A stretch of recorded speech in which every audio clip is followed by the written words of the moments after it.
Welcome to The Being Guide, the lifestyle podcast that celebrates diversity of thought on all things health, wellness, and being. I'm your host, Charlotte Horn. Join me as I indulge my curiosity through candid conversations about health and life, with people who represent a whole spectrum of ideologies on what it means to be well. I'll be finding out what being means to each of them as they generously share their stories and leave us with insights that can be applied in the context of our everyday lives. Together, we seek to make sense of the paradoxes, raise awareness of the resources, and normalize conversations about the things that we are all thinking and feeling. It's not a one-size-fits-all, so take what you need and enjoy the show. I'm joined today by the beautiful Grace McGeehan. She is a hypnotherapist, yoga instructor, podcaster, and advocate for making you feel enough just as you are. After studying psychology at the University of Exeter, Grace's fascination with the human mind took her on a journey to Costa Rica, where she undertook a 200-hour yoga teacher training. This journey turned out to be one of the most pivotal decisions Grace has made, as she came to realize the mental, physical, and emotional benefits that yoga has to offer. She has since completed over 300 hours of advanced teacher trainings around the world, and it has become her purpose to share these benefits with as many people as she can. More recently, Grace qualified as a clinical hypnotherapist after training in Rapid Transformational Therapy at the Marisa Peer School. With an approach combining principles of hypnosis, CBT, meditation, and yoga, Grace has crafted a unique series of programs which have supported hundreds of clients in their own well-being journeys. Today, we'll be discussing how tapping into our subconscious through hypnosis can help to uncover the root cause of our problems, how yoga can help us achieve mental and physical balance, and delving into why it is that our generation struggles with feeling enough. Grace will also be offering us some timely tips as we prepare to exit lockdown and enter summer in the Southern Hemisphere, after having had a head start on us on both fronts from over in the UK. Grace McGeehan, welcome to The Being Guide. Hello, Charlotte.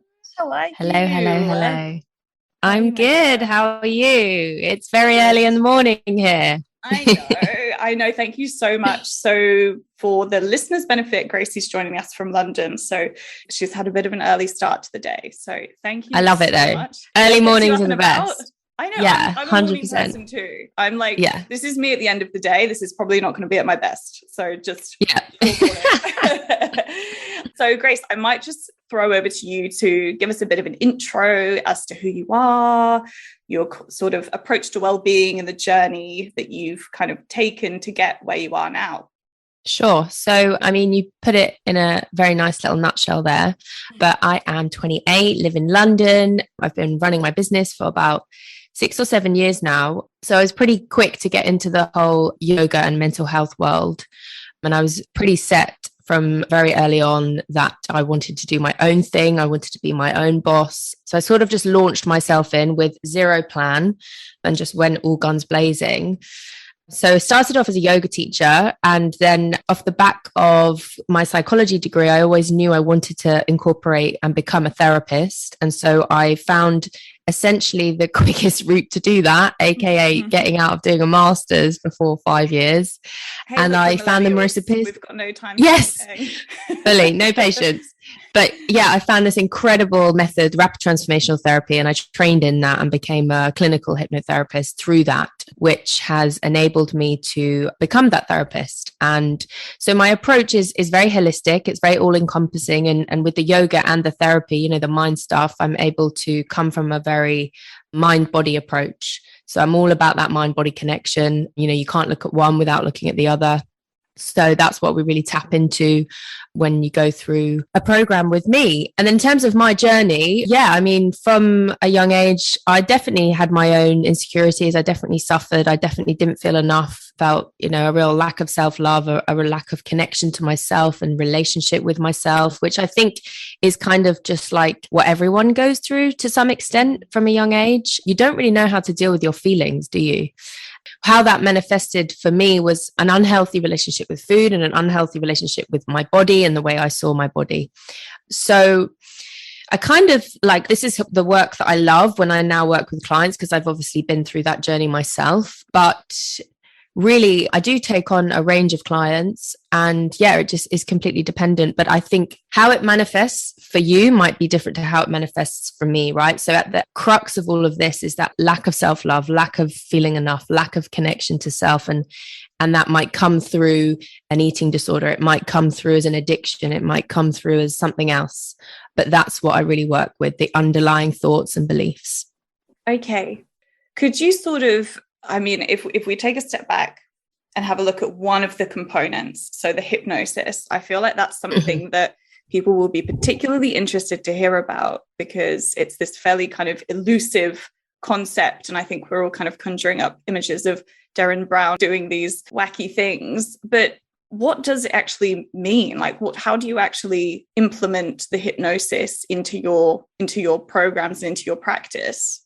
Mm-hmm. Yeah. So hypnosis is very powerful, and it really does tap into that mind-body connection that I was talking about. And the way that it does that is by just deeply relaxing you. So all of those preconceptions you have around Derren Brown and, hypnotizing a chicken and all that sort of thing, let go of them.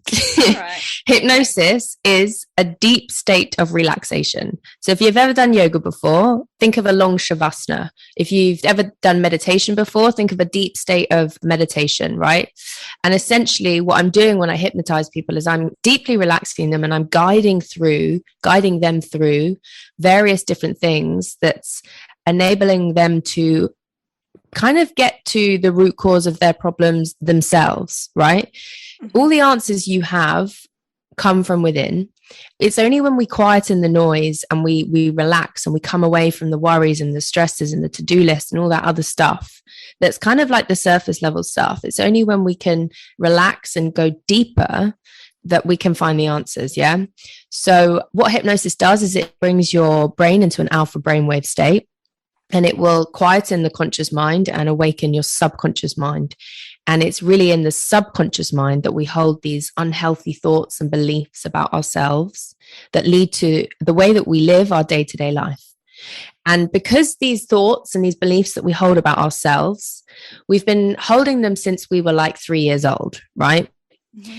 So they're so habitual and they're so automatic in our lives that we kind of think them without even realizing we're thinking them. And then we act on those thoughts by not even realizing that it's those thoughts that are leading to our actions, right?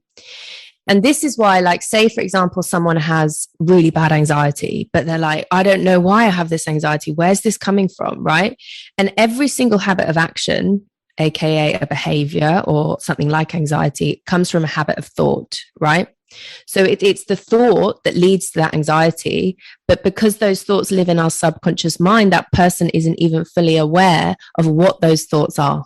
So that's what we do in hypnosis. We unravel, we get to the root cause of that anxiety or whatever else it might be. And we find out and we kind of reveal what those thoughts are.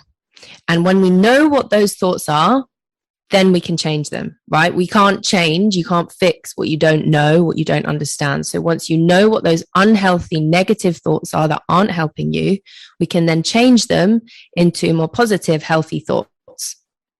Okay, so we actually need to get to that subconscious level in order to unpack what the root causes of these things are.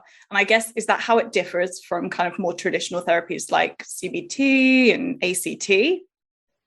Mm-hmm. So we're getting to our subconscious mind. And why is it that we've got these kind of limiting beliefs and these behaviors and these thoughts? Why are they stuck there? Because when you were a child, imagine little Charlotte, little tiny Charlotte, she's running around, she's so pure, she's happy, she's untainted by the world, yeah? She hasn't been told these things about herself or made to feel a certain way. But when you're a child, people will say things, things will happen that you'll believe when you're a child. So you didn't know then what you know now. Of course, as an adult, from a rational perspective, you can look back on that and you can think, oh, when that girl in the playground told me that she didn't like me, that's nothing to do with me. It's everything to do with her. But that would have affected the way that you think and believe about yourself. And it's that we've got to understand, right? We know now what we didn't know then. And because we didn't know what we didn't know then, that is why we were led to think and believe the way that we did. Okay. Does that make sense? It does. It makes perfect sense. So I guess my next question is, once we've actually got to the root cause of this problem, what can we do about it? So this is the thing, right? It is awareness and understanding is totally like 50 to 75% of the way there once you've got that. And that last little remainder of the way that we can make those shifts and those transformations and have them long lasting in our lives is difficult. It's challenging. It requires work. It requires lots and lots of practice and repetition and lots of patience, because this thing doesn't change overnight, right? If you think, Charlotte, how old are you? I'm 30, just turned 30. The big 30. So if you imagine you're 30 years old, right? And you've held these unhealthy beliefs about yourself since you were 3 years old. That's 27 years of habitual thinking, of automatic thinking, right? Mm-hmm. And so it's going to take time to undo that. But the way that we undo those thoughts and beliefs once we know what they are is by replacing them with more positive ones. And so in my program, what I do is I give my clients a specific personalized recording that they'll listen to, which is about 15, 20 minutes long. And they'll listen to that recording every single day for 21 days.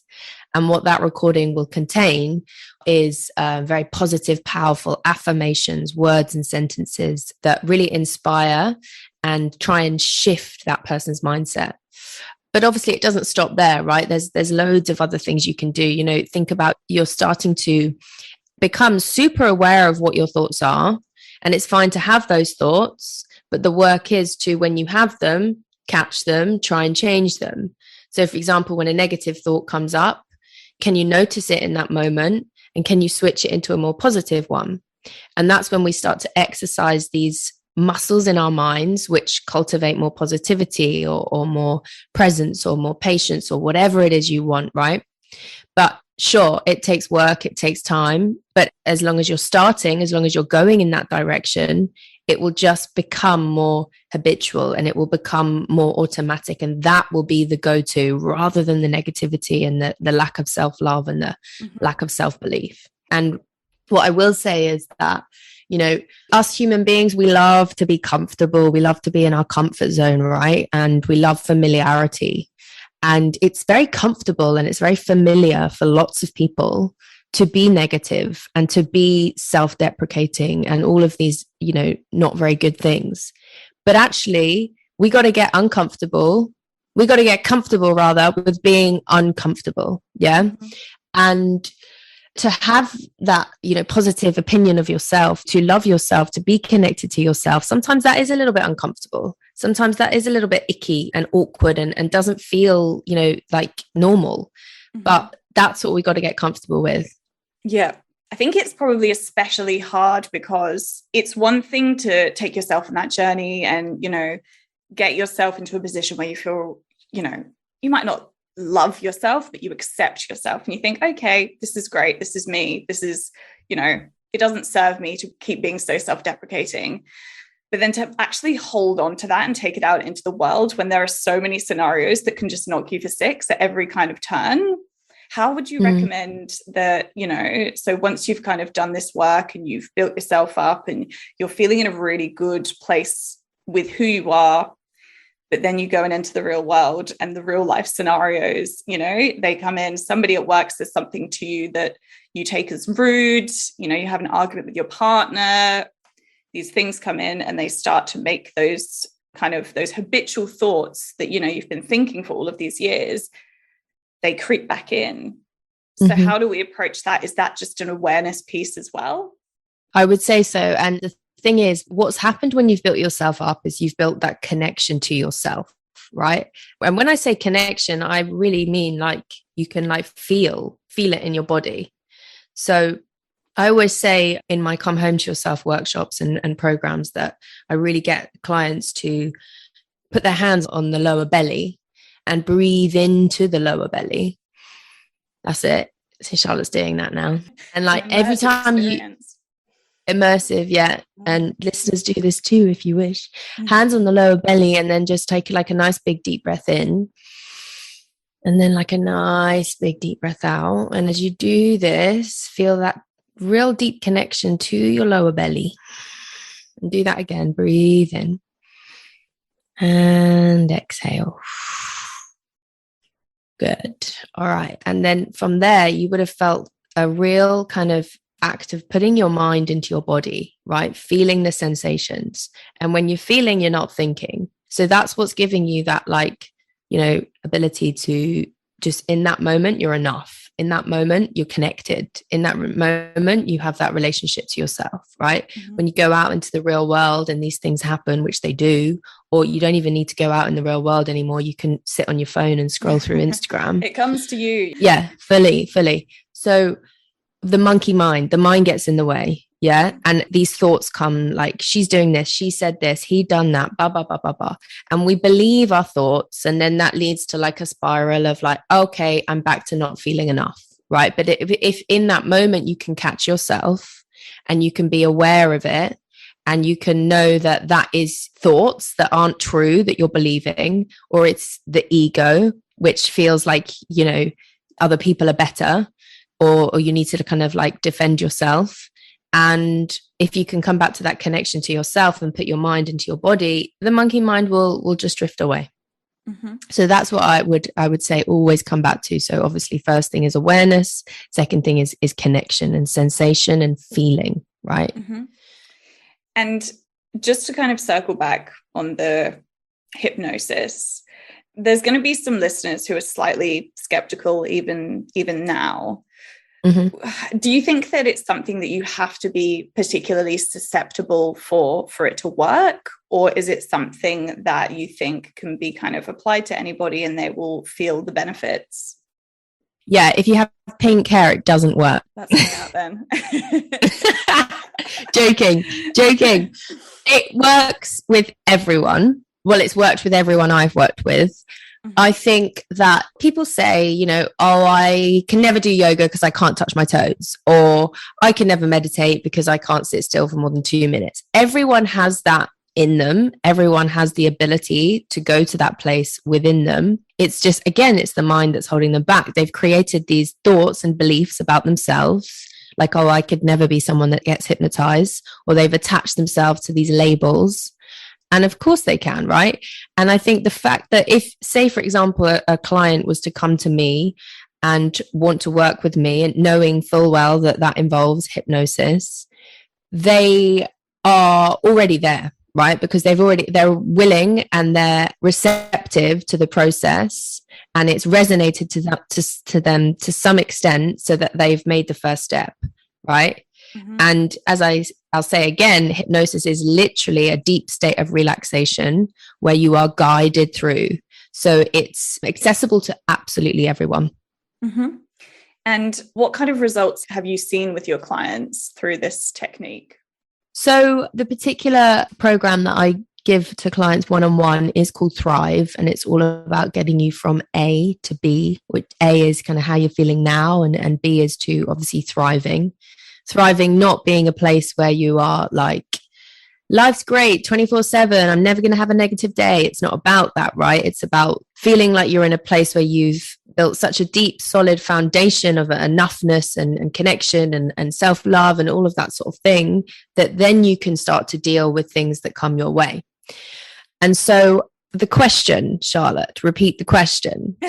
What results have I seen? Are we just rambling now? Just rambling. No, I know what the question was. It was, what results do I see? Yes. And so I just felt like I had to preamble that to explain the process. Totally. And so it was part of the process, Grace. It was all part of it. Yeah. And so from A to B, it's around 7 weeks. And in that 7 weeks, you can experience huge, profound transformations and shifts. And that's not to say that it's a quick fix, because it's not. There is literally no such thing. But what it does do is it very quickly gets to the root cause of your problem. And it gives you this so much understanding and awareness about yourself that going forwards and going back into the real world, you have all these tools and techniques to cultivate what you want to cultivate in your life, to be at that thriving spot, right?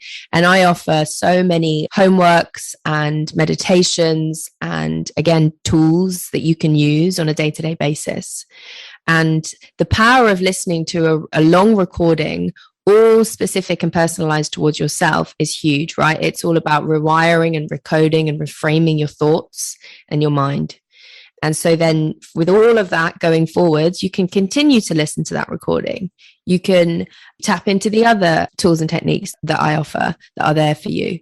But what I'm quite big on is, you know, if we're looking at mental health, if we're looking at this connection to self and life, basically, a path of self-development, it's a daily thing, right? Every single day, you've got to be doing something.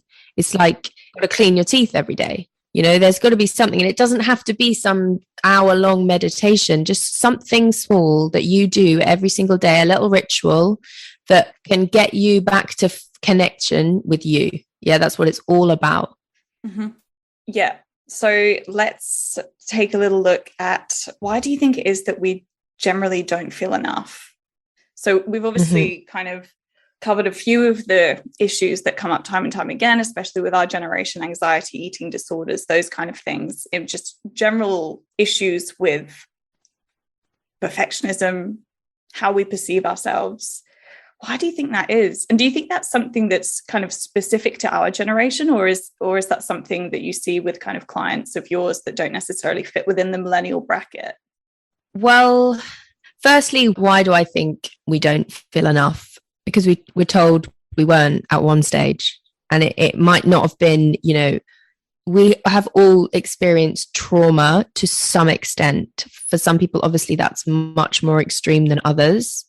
But as children, we would have experienced some level of hurt or pain along the line. You know, we don't come out scot-free. None of us do. And so someone or something made us feel that way. And it might have been, you know, something to do with family household. It might have been something to do with the school playground, a teacher, a peer, whatever.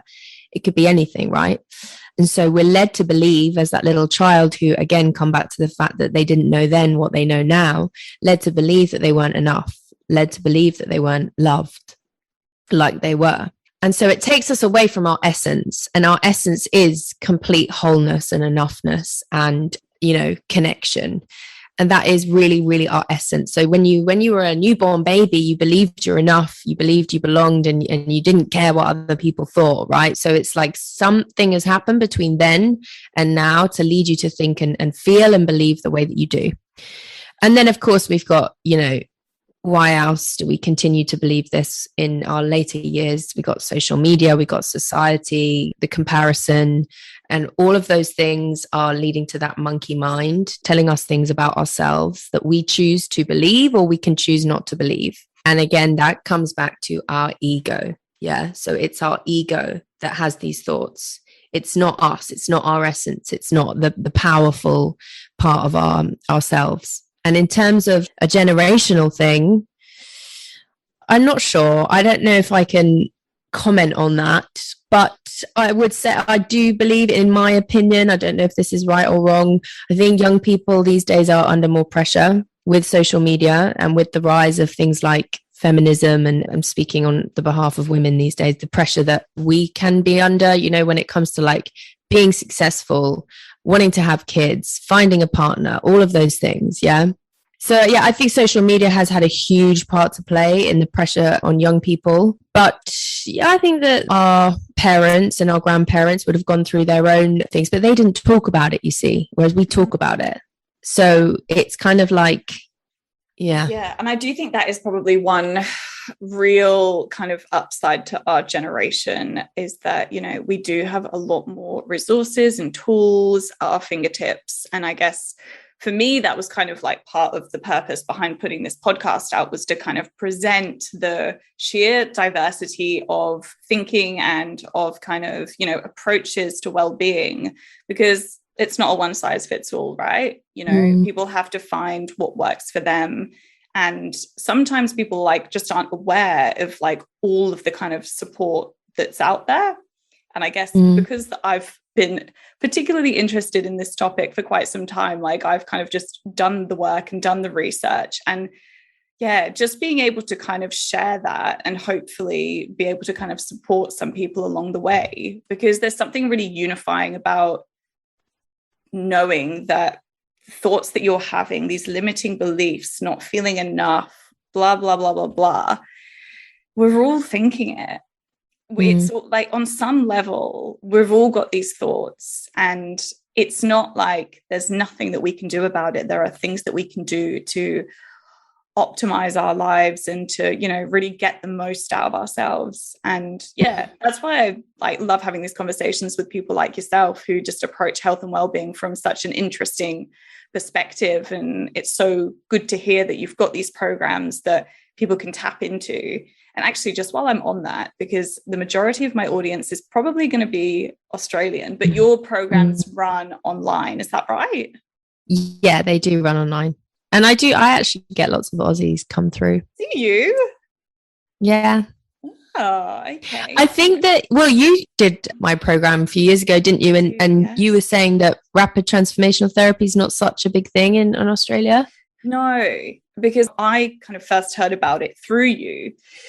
And I sort of did a little bit of research over this side of the world. And it was a very, uncharted territory over here. And so, it was quite, and I was speaking to a few of my friends about it over here and explaining it. And I don't speak with such authority as you do on the matter, but everyone was so interested and okay, wow. And it makes such sense when you talk about it, right? Because it's like, we've got the more traditional types of therapies, the cognitive behavioral therapies, the acceptance commitment therapies, the schema therapies, and they're all very kind of science and psychology based, which I'm all for. I love that.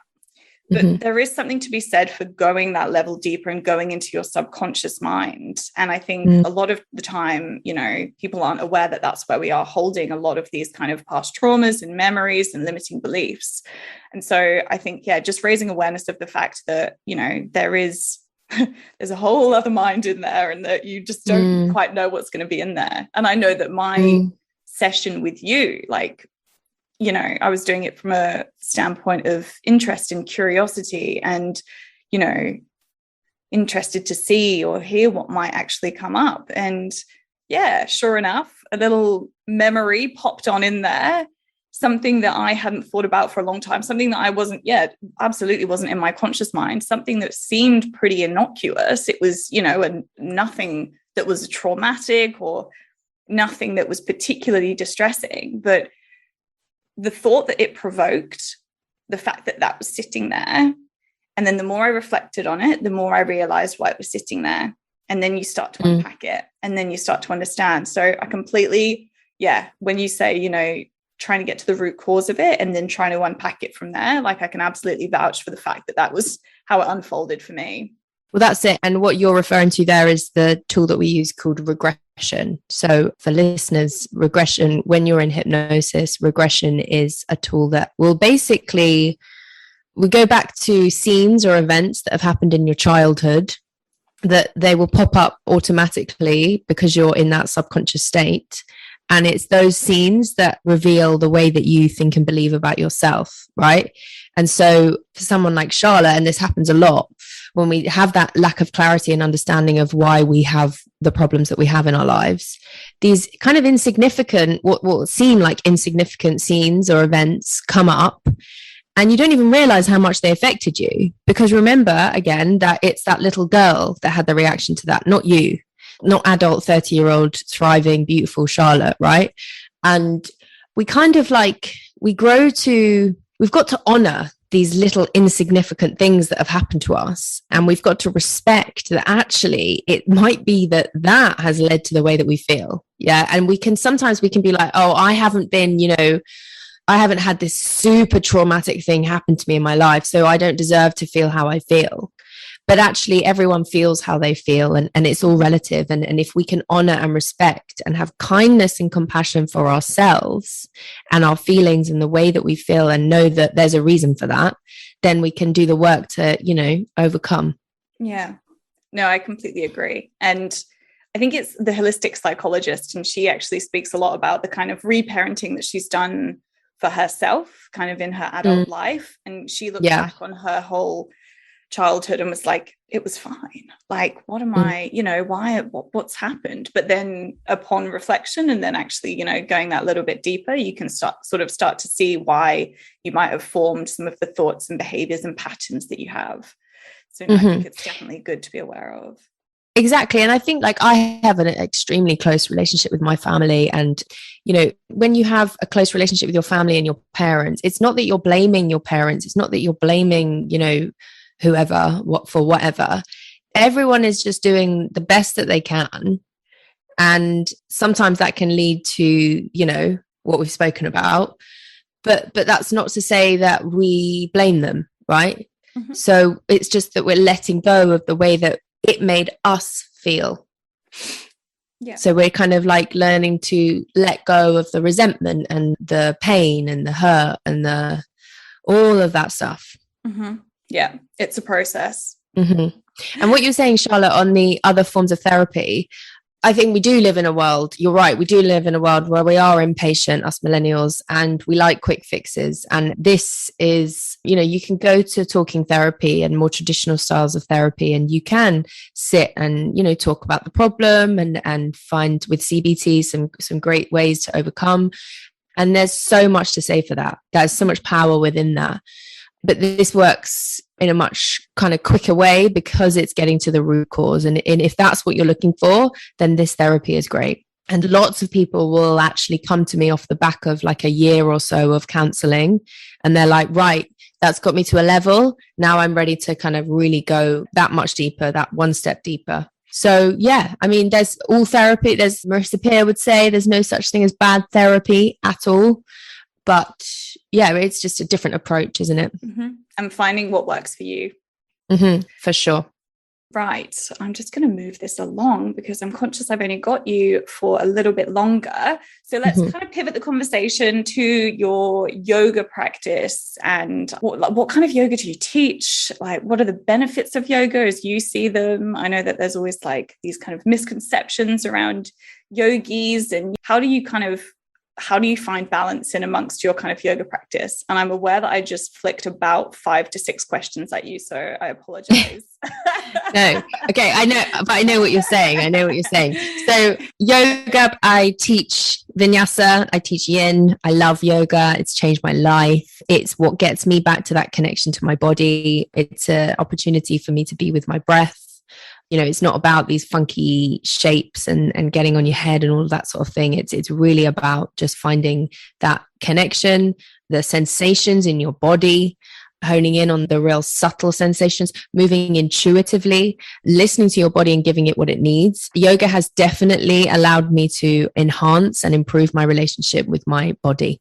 And in terms of how I have found balance, are you talking about how, you know, we like to go out, you know, how do I fit that in? Look, we're of a certain age and, you know, we like to, you know, enjoy our lives and go out and live lives to the fullest. We, you know, appreciate our health and well-being, but we also want to kind of marry that off with being able to still enjoy yourself and still be able to go out and have a drink and, you know, have a nice meal and, you know, have a bit of a party. Mm-hmm. Yeah, I mean, I love a drink and I love a party. Music to my ears. Yeah. And I think when I first started, it's like imposter syndrome. You're made to think, even though no one's said to you that you can't drink when you do yoga or when you're a yoga teacher, you can't do this, you can't do that. You must practice every day. You must meditate, blah, blah, blah, blah. No one's saying that to you, but it's a conception that you start to believe because you're seeing what other people are doing and you're seeing the way that other people are living. And so when I first started, I I went fully vegan. I think I stopped drinking and I must have been an absolute bore to hang out with. Yeah, full on. Anyway, so, and people didn't understand, like my friends didn't really understand. And I did lose a few friends, but I kept my real true friends. And now today I've learned how to create balance and I've learned to accept the fact that, you know, I do enjoy a drink and that's always going to be part of my life. And I am young, you know, I'm in my 20s and I want to go out and have fun and I want to be a normal 20-something-year-old. And I think probably, you know, one day, can I see myself no, probably not, because that's just not me, like being that religious yogi that's never going to have a drink. It's just that it would like get rid of such a big part of me. And so I've learned to accept that and I've learned to kind of like just have like be okay with it and actually love it. And what was I going to say? The other thing I was going to say, I've forgotten. It's past my mind. I mean, I feel what you're saying so much there, because I've definitely like been on the journey of like, okay, I just need to be completely holistic and, abstain from all of the stimuli and, not drink and just eat clean all the time and, be just this kind of like little perfect human, and then life will be good to me and all of this stuff. And ultimately, it's just kind of, for me anyway, my personal experience is that it's not sustainable. You kind of forego experiences that bring you joy, such as, socializing and being relaxed in that setting and just being able to be like, you know what, yeah, I'm going to have a drink. And the memories and all of the experiences that I get from this, social experience with great people, it's kind of, it's so worth it. And so, yeah, I think there's something to say for just having the odd, bit of fun and letting your hair down. And I think it's good for the soul. I think it's really good for the soul. And it's one of those, isn't it? I spent a lot of time when I tried to cut down on my drinking massively and kind of stop it. I spent a lot of time out in social situations, out for drinks with friends or whatever, on the waters or on the whatevers. And thinking, I was so in my head about the fact that I wasn't drinking that I may as well have been drinking, because it was taking up so much of my headspace that I was like, oh my God, this is so boring. I do not want this. And I think, your 20s, your early 30s. Yeah, for sure. They're for like going out there and having fun and making mistakes and FUCKING up, doing all these crazy learning things lessons that you're going to look back at. Yeah, learning lessons for sure. And so obviously I kind of mentioned in the intro that we're about to come out of lockdown over here. We're hurtling headfirst into our Aussie summer. I cannot wait. And so do you have any kind of tips as to how we can actually achieve that balance and bring that back into our lives after we've been, stuck in this lockdown for 267 days? Not that I'm counting. But is there any kind of tips that you can give? And I only ask this because I did listen to a podcast of yours recently called Summer Mind versus Summer Body. And I love Summer Body. It. Yeah. Yes. I think that take one step at a time. My fairy godmother who spoke on my podcast always says, put one foot in front of the other. And, you're coming out of lockdown, which is like this big, huge thing, right? But actually, when Friday comes, when Friday hits, then that's just another day. And then Saturday is another day. And you can do one plan after the other. And you respect and you honor what is right for you, what you want to do. And if that means missing out on the odd thing, that's absolutely fine. But you're putting one foot in front of the other. You're taking each day as it comes. It doesn't have to be this whole big picture thing. Just take one step at a time. Beautiful. Thank you. And that kind of leads us on quite nicely to the final part of the show, where I'm going to fire some questions at you, and you're going to answer them for me in a word or a sentence. Okay. And I actually did realize after listening to a Jay Shetty podcast the other day that I very much plagiarized this accidentally. It's fine. He has a very, very similar set of questions. Well, one of them is very similar. I was like, okay, well, at least, we're on the same track.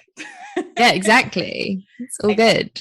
All right. So as it relates to health, well-being, or just life in general, what's the best and worst advice that you've received?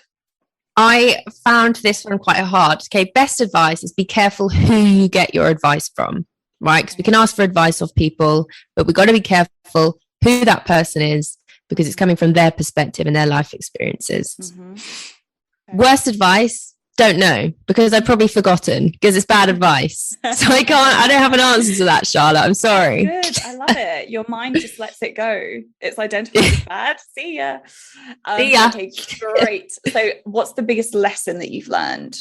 Oh, the biggest lesson I've learned in my whole life. Recently, I've been on a hell of a journey I made some plans. I set my next 3 years up, full on plans with traveling and some courses that I was going to do. I was going to move to Spain. And then as soon as I booked my flight to move my Spain, that very week, I met someone, fell in love very quickly. And all those plans that I made, I thought I had my life sussed out to the T. All those plans I made went to SHIT. And so I'm not doing any of them. And so it's taught me not to plan and not to feel like you have to have your stuff together. You don't have to have it all figured out. Just go with the flow. That's so easier said than done. Wonderful. And it's actually really funny because I would never associate you as somebody having a 3-year plan. And then I love how you went to have a 3-year plan and it's like, nope. I know. We'll see about that. Oh, I love that. Yeah. So next question. What does your daily well-being routine look like? So I used to try and do like the same thing every day, but I think you can put pressure under yourself for that. And then it becomes a little bit like ticking the box. So every day is different, right? And as we just spoke about, like some days I've got a hangover.